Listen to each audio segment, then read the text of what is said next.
So I'm starting part 2 of the copper cycle lab, and in part 1 we took, we took some copper powder, which was orange in color, and heated it with an intense Bunsen burner flame in an evaporating dish to produce this black copper oxide. So a reminder that this was a synthesis reaction. We had copper element combining with oxygen element in the air to form copper oxide, a single product. The next part of this lab is to combine this black copper oxide powder. This is still a little bit warm. Most students did this in a beaker, but all of the beakers are being used up right now, so I'm just going to demonstrate it in an Erlenmeyer flask. So putting this black copper oxide powder into the flask and combining it with hydrochloric acid. So the black copper oxide powder, I think I may have called it copper powder before, copper oxide powder combining with hydrochloric acid.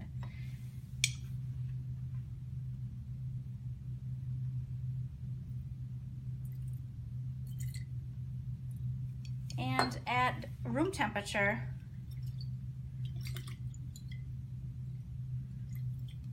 you don't see really much evidence of a chemical reaction taking place.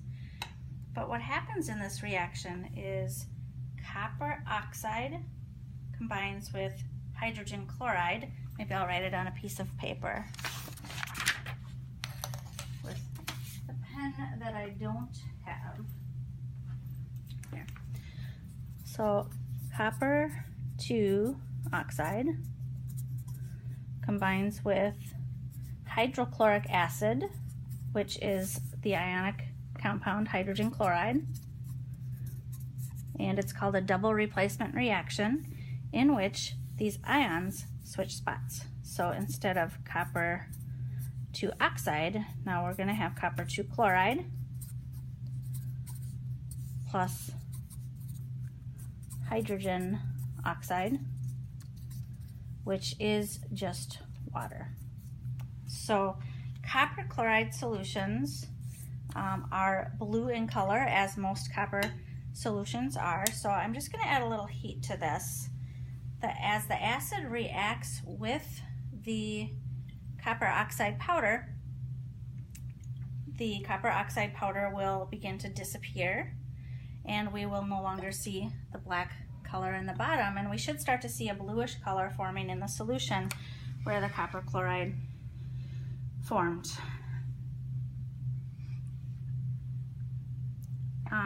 One thing that really makes hot plates work well is when you plug them in.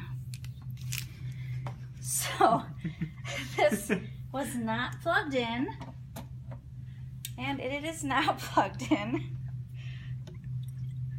We would have sat there all day. Now when we were heating up the copper in the air, it was copper powder. It was very fine grained, but it was still only the outer edge. If you go on my paper right here, it was still only if these are all copper atoms, and this is a copper speck of dust. Notice that I'm making them somewhat arranged, and we heat it in air and add oxygen. One moment, please. We add oxygen atoms. The oxygen atoms will stick to the copper atoms in a 1-to-1 ratio, and it's only going to interact with, this is the free oxygen out here, oxygen's diatomic. When it intersects or reacts with the copper in a highly heated environment, that bond breaks and these form, but it's only the outside edge that is reacting, and all of the inner copper atoms are still protected. So when we do this reaction today.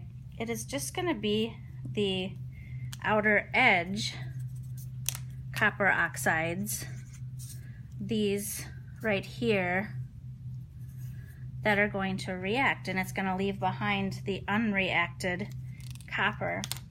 So evidence of that will be, we'll see the orange powder forming, and I'm not sure if you can see that it seems to be taking on an orangish color, the solid in the bottom. But as this reaction takes place, the copper oxide coating on those on the copper powder will begin to react with the hydrogen chloride, hydrochloric acid. So it will disappear. It's starting to heat up now a little bit. Oftentimes with chemical reactions, the rate of a reaction depends on how fast particles are interacting with each other. It all depends on collisions. So one way that you can increase the number of collisions so reactions can take place is to heat a substance up. That makes the molecules and atoms move much faster. If they're moving faster, it'll result in more collisions. It's kind of cloudy as I stir it. You may or may not be able to see, it is kind of an orangish color now, that unreacted copper that's getting left behind. This unreacted copper, right now all of this outer copper oxide coating is dissolving. It is reacting with the hydrogen chloride to produce the copper chloride and water. The black copper oxide should eventually completely disappear. So at this point, I'll just pause this video and I'll allow this reaction to take place a little bit. So this has been heating for a while, and as can be seen by all of the orange, I'll shake it up a little bit, all of the orange powder on the bottom, that what's left behind is the unreacted copper. The solution is also starting to take on a greenish blue look, and it may not be obvious at this point, but over time it will take on more of a bluish look until it eventually, many students actually left and they didn't see any blue solution happening, but they came the next day and ended up seeing this. Some of them were actually very concentrated and it was more of a greenish solution. Still solid unreacted copper in the bottom. And for the sake of speeding things up, before most students left, I'll approximate the color of the solution that most students saw when they left. It was kind of this greenish color. And then when they came back the next day, they saw either a very, very deeply colored green solution or a blue solution. For the deeply colored green solutions, a lot of the water had evaporated off. So one thing that I did for the next step, and so that students would have more solution, is I added water to the solution, and when you add water, you'll notice that it does turn the bluish color that the other ones show. So copper chloride solution is blue. Again, I'm going to turn the heat off there. Oh, I guess I did.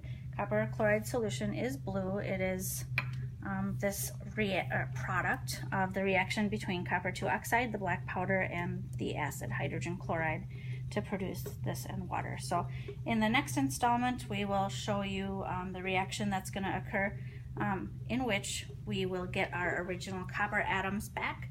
Right now, they're just floating around in this solution as copper ions, and copper ions do form solutions that are bluish colored. So started out as copper metal, turned it to the black powdered copper oxide, so it's bonded to oxygen here. In this reaction, it forms copper chloride. If we were to evaporate off all of the water, we would have the copper chloride. It would be a bluish green powder. And in the next activity, we will show one way in which we can get the copper atoms back as pure copper. And that will be the next installment. Thanks for watching. If you missed, I hope that this was enough to demonstrate what was seen in the lab. I am just going to let that sit for a while. In the next installment, I will show you that this container here will actually show a deeper color after some time has passed, a deeper blue color. I don't want to put it on the paper, it might start on fire, but I'm just going to let that sit to cool for now. Thank you, goodbye.